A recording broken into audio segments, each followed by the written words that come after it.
Hello and welcome back to the vision digital education. Hi friends, હું છું સંદીપ બોરીચા. ફરી એક વખત અમારા આ ઓનલાઈન પ્લેટફોર્મમાં આપ સૌનું સ્વાગત કરું છું. મિત્રો, ધોરણ 11 વિષય અર્થશાસ્ત્ર પરીક્ષા ખૂબ જ ટૂંક સમયમાં છે. એમાં પણ આજે ચેપ્ટર નંબર 11 આર્થિક વિચારો. મિત્રો, આ ચેપ્ટરની અંદર જે કોઈ ઇકોનોમિક્સને લઈ અને આર્થિક બાબતોના જે કોઈ નિષ્ણાંત લોકોએ વિચારો પોતાના પ્રગટ કર્યા છે એમની માહિતી છે. ઇકોનોમિક્સ થોટ અથવા તો થોટ્સ ઓફ ઇકોનોમિક્સ, આમ પણ આપણે કહી શકીએ.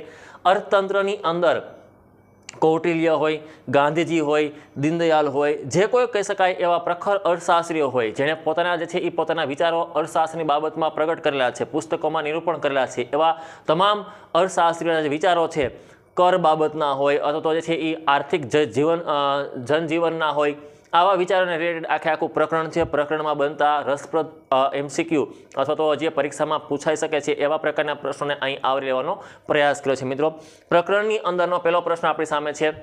શ્રમ પ્રધાન ઉત્પાદન પદ્ધતિના સંદર્ભમાં પંડિત દીનદયાલે કયો સિદ્ધાંત અપનાવવા કહ્યું? દરેક વ્યક્તિને કામ, દરેક વ્યક્તિને અનાજ, દરેક વ્યક્તિને આરામ, દરેક વ્યક્તિને મકાન. તો અહીંયા શ્રમ પ્રધાન ઉત્પાદન પદ્ધતિ એટલે સામાન્ય શબ્દોમાં કેવી ઉત્પાદન પદ્ધતિ કહી શકાય? તો ઉત્પાદનની પદ્ધતિમાં બે પ્રક્રિયા આપણે અગાઉ પણ છે ધોરણ 12માં પણ શીખી ગયા છે. મૂડી પ્રધાન ઉત્પાદન પદ્ધતિ એટલે ઓટોમેટિક, સ્વયં સંચાલિત કે મશીન દ્વારા. શ્રમ પ્રધાન એટલે કે મેન્યુઅલી ઓપરેટ, શ્રમ માણસો દ્વારા કામ કરવામાં આવે. એ સંદર્ભમાં પંડિત દીનદયાલે જે સિદ્ધાંત અપનાવવા કહ્યું છે એ છે દરેક વ્યક્તિને કામ. હર ઇન્સાન કો કામ મિલના ચાહીએ, જેનાથી દરેક વ્યક્તિ પોતાનું જીવન ધોરણ અસ્તિત્વને ટકાવી રાખવા માટે સક્ષમ રહે, રોજગારી પ્રાપ્ત કરે.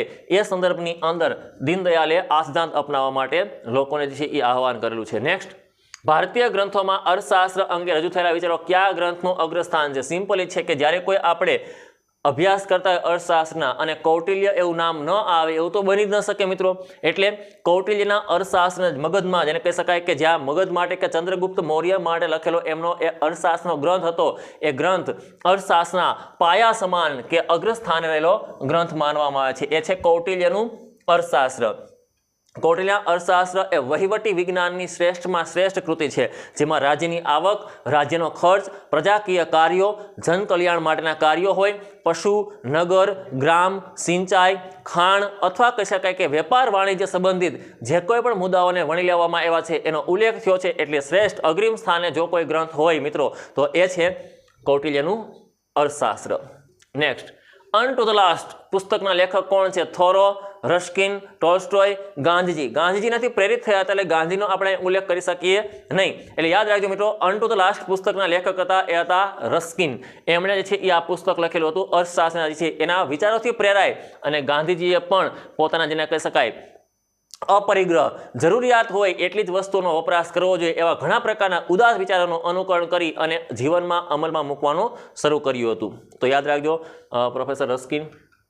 એકાત્મક માનવવાદના પુરસ્કર્તા કોણ છે? Gandhiji, Deendayal, Kautilya, professor Marshall. મિત્રો યાદ રાખજો, પંડિત દીનદયાલ છે એ એકાત્મ માનવવાદના પ્રણેતા છે. અહીંયા મનોવિજ્ઞાનમાં જે વાદનો ઉપયોગ થાય છે એ અહીંયા એકાત્મવાદ ઇકોનોમિક્સની બાબતમાં ઉલ્લેખ કરવામાં આવ્યો છે. એની વાત પંડિત દીનદયાલે કરી હતી. ચાણક્યનું મૂળ નામ શું હતું? ચંદ્રગુપ્ત, વિષ્ણુગુપ્ત, ધનનંદ કે એક પણ નહીં? મિત્રો અહીંયા ચંદ્રગુપ્ત જે છે એ વિષ્ણુગુપ્ત, ધનનંદ આમાંથી એક પણ નહીં આવો પ્રશ્ન પૂછવામાં આવેલો. ભૂતકાળની અંદર આ ઇકોનોમિક્સમાં પ્રશ્ન પણ પૂછાયેલો છે. મિત્રો યાદ રાખજો, એમનું નામ હતું એ હતું વિષ્ણુગુપ્ત.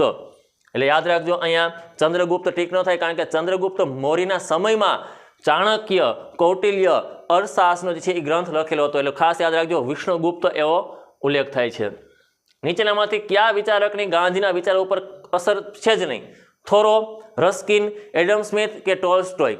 તો મિત્રો યાદ રાખજો, એડમ સ્મિથ. અર્થશાસ્ત્રના પિતા જેને કહી શકીએ આપણે, અર્થશાસ્ત્રના બાબતમાં નિષ્ણાંત એવા કે જેને આધુનિક અર્થશાસ્ત્રની રચના કરી હતી, પણ એનો પ્રભાવ ગાંધીજી ઉપર કંઈ ખાસ છે નહીં. શુદ્ધતા સાથે સંપૂર્ણ કૌટિલ્ય અર્થશાસ્ત્ર ગ્રંથનું પ્રકાશન કયા વર્ષે થયું? 1809, 1889, 1909, 1919. અહીંયા બે આંકડાઓ એવા છે કે જે આપણને ખેંચી રહ્યા છે. તો મિત્રો યાદ રાખજો, શુદ્ધતા સાથેનું સંપૂર્ણ કૌટિલ્યનું અર્થશાસ્ત્ર છે એ 1909ની સાલમાં રજૂ કરવામાં આવેલું હતું. તો જેની અંદર કહી શકાય કે પુસ્તકમાં રહેલા કૌટિલ્યના જે વિચારો હતા એને આધુનિક સ્વરૂપના ઇકોનોમિક્સ સાથે જોડી અને નવા રંગરૂપ સાથે રજૂ કરવામાં આવ્યું. ત્યારબાદ કૌટિલ્યનું અર્થશાસ્ત્ર મુખ્યત્વે કયા રાજ્યને ધ્યાનમાં રાખીને રચવામાં આવેલું હતું? તો સ્વાભાવિક છે કે આપણે શીખી ગયા હતા પૂર્વની અંદર મગધની અંદર જેને કહી શકાય કે ઉલ્લેખ કરવામાં આવ્યો હતો, એટલે મગધ અને ખાસ કરીને ચંદ્રગુપ્તને ધ્યાનમાં રાખી અને અર્થશાસ્ત્રના ગ્રામના ગ્રંથની રચના કરવામાં આવી હતી. મિત્રો, આ પ્રકરણ છેલ્લું પ્રકરણ છે 11મા ધોરણના ઇકોનોમિક્સનું છેલ્લું પ્રકરણ છે. આમાંથી મોટાભાગના આ પ્રકારના પ્રશ્ન પૂછાશે. 2018માં આ પ્રકરણમાંથી એક પ્રશ્ન એવો હતો કે આતિથ્ય શુલ્ક એટલે શું? આ એક જ પ્રશ્ન એવો પ્રકારનો હતો કે જેમાં વિદેશમાંથી આવતી વસ્તુ ઉપરનો કરનો હતો. એટલે કૌટિલ્યને રિલેટેડ ઘણા પ્રકારના પ્રશ્નો બનતા રહેશે. ત્યારબાદ માનવ કલ્યાણને લક્ષ્યમાં રાખીને આર્થિક વિચારો રજૂ કરનાર કોણ હતા? Adam Smith, professor Marshall, professor Keynes અને પ્રોફેસર રોબિન્સ. તો મિત્રો યાદ રાખજો, પ્રોફેસર માર્શલે જે છે એ માનવ કલ્યાણને લક્ષ્યમાં રાખતા આર્થિક વિચાર રજૂ કર્યા હતા. અર્થશાસ્ત્રમાં મધ્યમાં છે એ માનવી હોવો જોઈએ અને માનવ કલ્યાણ, કલ્યાણ એટલે કે સુખ સગવડની વસ્તુઓ, અગાઉ કરતાં સારી જીવન ધોરણમાં થતો સુધારો એ કલ્યાણ છે. તો માનવ કલ્યાણ ઉપર ભાર મૂકતો ઉલ્લેખ થયો છે એ છે પ્રોફેસર માર્શલ દ્વારા. ગાંધીજીનો યંત્રનો વિરોધ એ શેની સામેનો વિરોધ છે? અહીંયા વિરોધ આપણે શબ્દ યાદ રાખીશું. નાના યંત્રો, યંત્રોની ઘેલછા, યંત્રનો ઉપયોગ, યંત્રનો વિવેકપૂર્ણ ઉપયોગ. યાદ રાખજો, યંત્રોની ઘેલછા, કારણ કે માનવ સમુદાય છે જે રીતે મૂડી પ્રધાન બનતો જઈ રહ્યો છે, રોબોટ છે કે ટેકનોલોજી છે, કહી શકાય કે યંત્રો છે એ માનવી માટે છે, માનવી યંત્રો માટે નથી. ગાંધીજી આવું સ્પષ્ટ શબ્દોમાં કહે છે કે આપણે જે કોઈ યંત્રો બનાવ્યા છે એ આપણા માટે છે, આપણે યંત્રો માટે નથી બન્યા. તો આપણે ગાંડી ઈચ્છા એટલે કે ઘેલછા એ યંત્રો તરફની છે. એ ગાંધી એનો વિરોધ કરી રહ્યા છે કે દરેક બાબતમાં યંત્રો હોય એવું જરૂર નથી. શ્રમ પ્રદાનને મહત્વ આપો. દરેક વસ્તુમાં આપણે મશીનરીથી જે કાર્ય પતાવી શકીએ એવું પણ જરૂરી નથી. એટલો એમનો ઉલ્લેખ એમાં કરવામાં આવ્યો છે. નેક્સ્ટ મિત્રો, ગાંધીજી મૂડીપતિઓને શું બનવાની સલાહ આપે છે? ધનપતિ બનો, ટ્રસ્ટી બનો, માલિક બનો કે રક્ષક બનો. તમારી પાસે મૂડી છે એ મૂડીનો ઉપયોગ જન કલ્યાણ માટે કરો, લોક સમુદાય માટે કરો, વિકાસ માટે કરો, આર્થિક રાષ્ટ્રના નિર્માણ, આર્થિક જગતમાં રાષ્ટ્રના સારા નિર્માણ માટે કરો. એના માટે એટલે કે ટ્રસ્ટી અથવા તો માલિક એટલે કે વાલીપણા સંદર્ભમાં કહી શકાય એનો ઉલ્લેખ કરવામાં આવેલો છે. ત્યારબાદ નેક્સ્ટ, ટ્રસ્ટીશીપના સિદ્ધાંતના સંદર્ભમાં ગાંધીજીએ આર્થિક પ્રવૃત્તિને કેટલા ક્ષેત્રોમાં દર્શાવવા મળી છે? 2, 3, 4 કે 5? તો યાદ રાખજો મિત્રો, 3 બાબતમાં જે છે ગાંધીજી આને દર્શાવેલ છે. નેક્સ્ટ, એકાત્મક માનવવાદ એ ભારતીય સંસ્કૃતિ શું છે? ધર્મ દર્શન, જીવન દર્શન, નીતિ દર્શન કે સમાજ દર્શન? એકાત્મકવાદ એ ભારતીય સંસ્કૃતિ માટે શું માનવા છે? કે ધર્મ દર્શન, જીવન દર્શન છે. મિત્રો અહીંયા ખાસ યાદ રાખશો કે આપણે એકાત્મવાદ છે એ આપણા વ્યક્તિગત જીવનનો નિર્દેશ કરે છે, એટલે એ બાબતને જીવન દર્શનની સાથે જોડવામાં આવેલું છે. નેક્સ્ટ, ગાંધીજીએ ભારતીય અર્થવ્યવસ્થાનું વિકેન્દ્રીકરણ કરવા કોની ઉપર ભાર મૂકવાનું સૂચવ્યું? એવા ઉદ્યોગો કે જેનું અંદર રોકાણ 10 કરોડથી વધુ કરવામાં આવ્યું હોય, એવા ઉદ્યોગો કે જેનું મૂળ રોકાણ 25 લાખથી નીચેની મર્યાદામાં ચાલતું હોય, લઘુ ઉદ્યોગ, ગૃહ ઉદ્યોગ, નાના ઉદ્યોગ કે મોટા પાયાના ઉદ્યોગ. વિકેન્દ્રીકરણ એટલે કે છૂટાછવાયા, માત્ર શહેરો પૂરતા આ ઉદ્યોગને સીમિત રાખવાથી એક ચોક્કસ સમુદાય જ એમાંથી રોજીરોટી પ્રાપ્ત કરશે અથવા વસ્તુનો લાભ એમને પ્રાપ્ત થશે. જો સર્વાંગી વિકાસ સાધવો હોય, રાષ્ટ્ર નિર્માણમાં સર્વાંગી વિકાસ ઉપર ભાર મૂકવો હોય, તો આવા ઉદ્યોગોને છેવાડા સુધી લઈ જવા પડશે અથવા તો તળિયાના કક્ષા સુધી લઈ જવા પડશે. એટલા માટે મોટા પાયાના ઉદ્યોગોને વિકેન્દ્રીકરણ કરવા ઉપર ભાર મૂકેલો છે. નેક્સ્ટ, નીચેનામાંથી કઈ યોજના ભારતમાં 16 ઓક્ટોબર 2014થી સ્ટાર્ટ કરવાથી? ગ્રામ જ્યોતિ યોજના, શ્રમેવ જયતે યોજના, નરેગા, કામદાર હિતવર્ષક યોજના. નરેગા તો એ કાનૂન હતો 2005માં મંજૂર થયો હતો, 2006માં સ્ટાર્ટ થયો છે. શ્રમેવ જયતા છે એ મિત્રો એ યોજના છે એ 16 ઓક્ટોબર 2014થી સ્ટાર્ટ થયેલી યોજના છે. 16 ઓક્ટોબર 2014થી સ્ટાર્ટ થયેલી યોજનાનું નામ છે એ છે શ્રમેવ જયતે યોજના. નેક્સ્ટ, વિશ્વમાં મહામંદી સમયે ખર્ચ, આવક અને રોજગારી અંગે સમગ્ર લક્ષ્ય આર્થિક વિચારો કોણે રજૂ કરનાર હતા? એ હતા અર્થશાસ્ત્રના પિતા એવા એડમ સ્મિથ, પ્રોફેસર માર્શલ. નાણું, ફુગાવો અથવા મંદી, આવક, ખર્ચ, રોજગારી ઉપર જે છે કહેનાર વ્યક્તિ પ્રોફેસર કેન્સ અથવા તો પ્રોફેસર રોબિન્સ. આમાંથી કોણ હતા? તો મિત્રો યાદ રાખીશું પ્રોફેસર કેન્સ, જે.એમ. કેન્સ. જે.એમ. કેન્સે વિશ્વ મહામંદી સમયે ખર્ચ, આવક અને રોજગારી આ અંગે સમગ્ર લક્ષી આર્થિક વિચારો રજૂ કર્યા. વ્યક્તિની આવક કેટલી હોવી જોઈએ, વ્યક્તિનો ખર્ચ કયા પ્રકારનો હોવો જોઈએ, વ્યક્તિને પ્રાપ્ત થતી રોજગારીના ક્ષેત્રો કયા કયા હોવા જોઈએ, આનો ઉલ્લેખ આ ગ્રંથમાં કરેલો હતો. એને ખાસ કરીને પોતાનામાં પંડિત દીનદયાલ ના મતે નાણાકીય અને અર્થવ્યવસ્થાનું મુખ્ય લક્ષ્ય શું હોવું જોઈએ? આર્થિક વિકાસ, આર્થિક વૃદ્ધિ. જો કે આર્થિક વિકાસ અને માનવીનો સર્વાંગી વિકાસ એ બે સાથે કનેક્ટેડ છે. ગરીબી અને બેકારી નાબૂદી, તો યાદ રાખજો વૃદ્ધિ છે એ દીનદયાળના મતે નાણાકીય અને આર્થિક વ્યવસ્થાનું મુખ્ય લક્ષ્ય હોવું જોઈએ નહીં. વિકાસ છે યસ આ હોવું જોઈએ. દેશનો અંતિમ ઉદ્દેશ્ય લક્ષ્ય ટાર્ગેટ શું હોવું જોઈએ કે દેશનો ઇકોનોમિકલી ડેવલપમેન્ટ થાય, હા થવું જોઈએ. પણ એની સાથે સાથે માનવ અધિકારોનો ઉપયોગ કરી અને જીવન જીવવા માટે સંપૂર્ણ એવા પ્રકારની વસ્તુનું નિર્માણ થાય એ માટે માનવીનો સર્વાંગી વિકાસ છે એ મિત્રો અગત્યનો છે. પહેલા કોઈ પણ રાષ્ટ્રમાં વ્યક્તિ પોતાનો સર્વાંગી વિકાસ સાધી શકે એ માટે સાનુકૂળ અનુકૂળ તકોનું નિર્માણ કરવું જોઈએ, એની ઉપર જે છે એ ભાર મૂકવો જોઈએ. એટલે માનવનો સર્વાંગી વિકાસ. નેક્સ્ટ, વિકસિત મૂડીવાદી દેશો આજે પંડિત દીનદયાળના કયા વિચારથી પ્રભાવિત થયા છે? સંપત્તિની માલિકી, એકાત્મ માનવવાદ, સંયમિત ઉપભોગ, દરેક વ્યક્તિને કામ. તો હવે જવાબ છે આપણી સામે સંયમિત ઉપભોગ એટલે શું? તો આ એક એવી વ્યાખ્યા છે મિત્રો કે આપણે આપણો વિકાસ તો કરી રહ્યા છે પણ સાથે સાથે ક્યાંક ને ક્યાંક પર્યાવરણનો વિનાશ કરી રહ્યા છે. ટકાઉ વિકાસના સંદર્ભની અંદર તમે જે વસ્તુનું નિર્માણ કરો છો એ વસ્તુના નિર્માણ પાછળ જે તમે ઘસારો અથવા કહી શકાય કે કાચો માલ જેનું તમે દહન કરો છો, વપરાશ કરો છો, એ વસ્તુ પાછી નિર્માણ પામે એ વસ્તુ ઉપર ભાર મૂકવો જોઈએ. એટલે સંયમિત ઉપભોગ એટલે કે વપરાશ, પણ કેવો? તો કે સંયમની સાથે. આડેધડ, બેફામ, બગાડયુક્ત, અવિવેકપૂર્ણ વિકાસ કરવાથી આપણા દેશને જે છે સાચા સમયમાં પ્રગતિ પ્રાપ્ત નહીં થાય. પણ દરેક રાષ્ટ્રે જો સાચી પ્રગતિ સાધવી હોય તો એના માટે એ વિકાસ થાય એ માટે વસ્તુ સંસાધનનો ઉપયોગ છે કે ઉપભોગ જરૂર માત્રામાં થવો જોઈએ. એટલે સંયમિત ઉપભોગ. નેક્સ્ટ મિત્રો યાદ રાખશું, ગાંધીજીએ કયા સિદ્ધાંતથી પ્રેરાઈને ટ્રસ્ટીશીપનો સિદ્ધાંત રજૂ કર્યો? સાદું જીવન, ઉચ્ચ વિચાર, રોટી શ્રમ સિદ્ધાંત, અપરિગ્રહનો સિદ્ધાંત, ઈચ્છા રહિતતાનો સિદ્ધાંત. લાગે બધા શબ્દો સમાન? યાદ રાખજો મિત્રો, અપરિગ્રહનો સિદ્ધાંત એટલે કે ગાંધીજી હંમેશા પહેલાથી એવું માનતા કે આપણે જેટલું જોઈએ એટલું આપણે વાપરવું જોઈએ. જરૂરિયાત છે આપણી એટલા પ્રમાણમાં જ આપણે વસ્તુનો ઉપયોગ કરવો જોઈએ. અપરિગ્રહતાનો સિદ્ધાંત છે અહીંયા. મતલબ કે માનવીની જરૂરિયાતો અમર્યાદિત છે પણ દરેક જરૂરિયાતને વારંવાર સંતોષવી પણ જરૂરી નથી હોતી. તમારી પ્રાથમિક જરૂરિયાતને તમે પ્રાથમિક તબક્કામાં સંતોષો છો તો એ તબક્કા દરમિયાન સંતોષાતી જરૂરિયાતથી આપણે એટલી સામે સંપત્તિનો નાશ કરવો જોઈએ જે આપણી જરૂરિયાતમાં સમાવિષ્ટ હતી. ગાંધીજીને કોઈ કીધું કે તમારી પાસે સાબરમતી નદી વહી રહી છે, આમાં તો આટલું બધું પાણી છે અને તમે એમાંથી એક લોટો પાણી કેમ મેળવો છો? તો ગાંધીજીએ કીધું કે અત્યારે મારે હાલ એક લોટો જ પાણીની જરૂરિયાત છે એટલે હું એમાંથી એક લોટો જ મેળવીશ. આ સિદ્ધાંતની બાબતમાં કયો કામ કર્યો છે? અપરિગ્રહતાનો સિદ્ધાંત. એ છે તો એ ઘણા પ્રકારનું પાણી એમાંથી મેળવી શકે એમ હતા પણ નહીં, જેટલું જરૂરિયાત છે એટલી વસ્તુનો વપરાશ કરવો જોઈએ. નેક્સ્ટ, રેડિયો અને ખાદીના કાર્યક્રમના પુરસ્કર્તા સ્વાભાવિક છે કે આપણને ખબર પડવી જવી જોઈએ કારણ કે અસહકાર આંદોલનના ભાગરૂપે સ્વદેશી ચળવળની વસ્તુઓના ભાગરૂપે કહી શકાય કે ગાંધીજીએ વિદેશી વસ્તુના બહિષ્કારના ભાગરૂપે લોકોને રેડિયો કાઢતા કરેલા હતા. અને જવાબમાં ડાયરેક્ટ ગાંધી ટીક થવું જોઈએ. આમાં નાના વિદ્યાર્થીઓ હોય, હાઈસ્કૂલ વિભાગમાં ભણતો હોય વિદ્યાર્થીઓ કે પ્રાઇમરીના વિદ્યાર્થીઓને પણ આ જવાબ ખોટો પડતો નથી. તો આપણે તો આગળ જઈને જે છે કહી શકાય ઘણા પ્રકારના કાર્યો કરવા છે એવા અનુલક્ષીને, એટલે આપણો જવાબ આ ખોટો હોવો જોઈએ નહીં. કૌટિલ્યનું અર્થશાસ્ત્ર વાસ્તવમાં કયું શાસ્ત્ર છે? નીતિશાસ્ત્ર, સમાજશાસ્ત્ર, રાજ્યશાસ્ત્ર કે ધર્મશાસ્ત્ર? આ એક નીતિશાસ્ત્ર છે. વહીવટી વિજ્ઞાનની શ્રેષ્ઠમાં શ્રેષ્ઠ કૃતિ મેં તમને કીધી એટલે એક આ નીતિશાસ્ત્ર છે મિત્રો. રાજનીતિક શાસ્ત્ર સાથે નહીં જોડીએ પણ કેવું આર્થિક નીતિ સંદર્ભનું શાસ્ત્ર છે એટલે આર્થિક નીતિશાસ્ત્ર તરીકે પણ આપણે એને ઓળખી શકીએ. એટલે કૌટિલ્યનું અર્થશાસ્ત્ર એ નીતિશાસ્ત્ર છે. નેક્સ્ટ, કૌટિલ્યે રાજ્યના આંતરિક પ્રશાસન, પાડોશી રાજ્ય સાથેના સંબંધો, ઔષધો અને કૂટનીતિઓના લગતા વિચારનું નિરૂપણ કેટલા ભાગમાં કર્યું? 5, 7, 15 કે 21? મિત્રો યાદ રાખજો 15 ભાગમાં એનું જે છે એ નિરૂપણ કરેલું છે. કઈ કઈ બાબતોનું? તો કે આંતરિક પ્રશાસન, રાષ્ટ્રની અંદર જે પ્રશાસન છે તે, પાડોશી રાજ્ય હોય તો એ રાજ્ય સાથેના સંબંધો કેવા પ્રકારના હોવા જોઈએ, ઔષધો અથવા તો દવાઓ, ભલામણો સરકારે જે છે એ સરકાર માટે જે કહી શકાય એવી કૂટનીતિઓ, પણ રાજા કે રજવાડા સમય દરમિયાનની કૂટનીતિઓ, આવા વિચારોનું નિરૂપણ લગભગ 15 ભાગમાં કરેલું જોવા મળે છે. ત્યારબાદ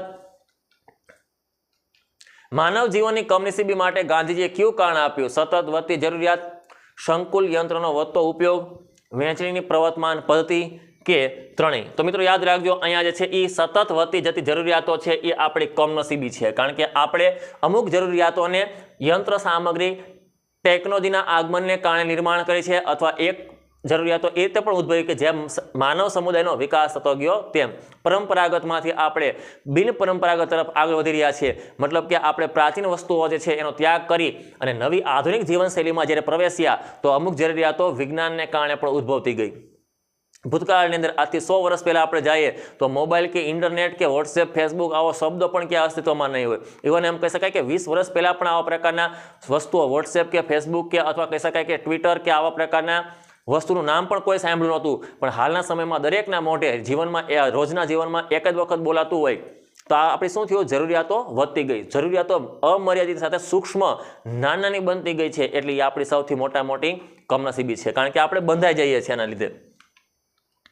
ટ્રસ્ટીશિપનો સિદ્ધાંત સંપત્તિ કે મિલકતની માલિકીના કયા મુદ્દાઓ પર વધુ ભાર મૂકે છે? માલિકીના હક, માલિકીની ફરજ, માલિકીના હકને બદલે માલિકીના વહીવટના ફરજ ભાગરૂપે. તો યાદ રાખજો, માલિકીના હકને બદલે. તો ટ્રસ્ટીશિપના સિદ્ધાંતમાં શું છે? તો કે અહીંયા ટ્રસ્ટીશિપનો સિદ્ધાંત એવા પ્રકારનો છે કે આપણે વાલી વ્યક્તિ ધનિકોની આવક જે છે એ આવકનો ઉપયોગ પોતે હકના બદલે લોકો પાછળ કરતા હોવા જોઈએ, સામાન્ય લોકો માટે કરતા હોવા જોઈએ. ઈશ્વરે આપેલી જે વસ્તુઓ છે એ વસ્તુઓ માત્ર પોતાના માટે નથી અને લોકો માટે પણ એ વપરાશમાં લેવી જોઈએ. આ બાબતની ઉપર નિર્દેશ કરે છે. કૌટિલ્ય રાજ્યના આવકના મુખ્ય સ્ત્રોત કેટલા ગણ્યા છે? 7, 5, 9 કે 8? કૌટિલ્યએ રાજ્યની આવકના મુખ્ય સ્ત્રોત કેટલા ગણાવ્યા છે? તો એ છે 7 છે. 7 સ્ત્રોતમાં ક્યાં ક્યાં આવે? એક તો છે નગર, બીજું છે એ છે ગ્રામ, ત્રીજું સિંચાઈ, ચોથું જંગલ, પાંચમું ખાણ, છઠ્ઠું પશુ અને સાતમું વેપાર વાણિજ્ય. આ 7 બાબતના જે છે એ નિર્દેશ કર્યા છે મિત્રો, કે જંગલ, પશુપાલન, નગર, ગ્રામ, સિંચાઈ, ખાણ આ પ્રકારની વસ્તુઓ જે છે એ કૌટિલ્યના રાજ્યની આવકના મુખ્ય સ્ત્રોતના ભાગરૂપે હોવી જોઈએ. નેક્સ્ટ, ગાંધીજી સંપત્તિના વારસદાર નિમવાનો અધિકાર કોને આપવાનું કહે છે? સમાજને, રાજ્યને, સંપત્તિના માલિકોને જે છે એ પોતે સંપત્તિના વારસદાર નિમવાનો અધિકાર આપે છે. સંપત્તિના માલિક કોણ છે? તો સંપત્તિના માલિક જે છે એ જન સમુદાય છે. દરેકનો એની ઉપર અધિકાર હોવો જોઈએ. નેક્સ્ટ, ટ્રસ્ટીશિપનો સિદ્ધાંત કોણે રજૂ કર્યો હતો? કૌટિલ્ય, દીનદયાલ, ગાંધીજી કે કેન્સ? તો યાદ રાખજો, ગાંધીજીએ ટ્રસ્ટીશિપનો સિદ્ધાંત, ટ્રસ્ટ એટલે વાલી, આ પ્રકારનો સિદ્ધાંત જે છે એ પોતે રજૂ કર્યો હતો અને સંપત્તિના માલિક છે એ સામાન્ય લોકોને પણ બનાવવામાં આવે એની ઉપર ભાર મૂક્યો. અર્થવ્યવસ્થાના ત્રીજા વિકલ્પનો ખ્યાલ રજૂ કરનાર દીનદયાલ, ગાંધીજી, મહાત્મા ગાંધી એટલે મહાત્મા ગાંધીજી શબ્દ પણ વાપરી શકીએ, કૌટિલ્ય અને રોબિન્સ. તો યાદ રાખજો, દીનદયાલ ઉપાધ્યાય. અર્થવ્યવસ્થાના ત્રીજા વિકલ્પનો ખ્યાલ રજૂ કરનાર વ્યક્તિ છે એ છે દીનદયાલ ઉપાધ્યાય. રાજ્ય કે રાજધાનીમાં ઉત્પાદિત વસ્તુ પર લેવામાં આવતો કરને કયો કર કહેવામાં આવે છે? બાહ્ય શુલ્ક, અભ્યંતર શુલ્ક, આતિથ્ય શુલ્ક કે પરોક્ષ કર? તો અહીંયા મિત્રો યાદ રાખજો, 3 પ્રકારના કર છે. એક તો બાહ્ય શુલ્ક છે, પોતાના રાષ્ટ્રમાં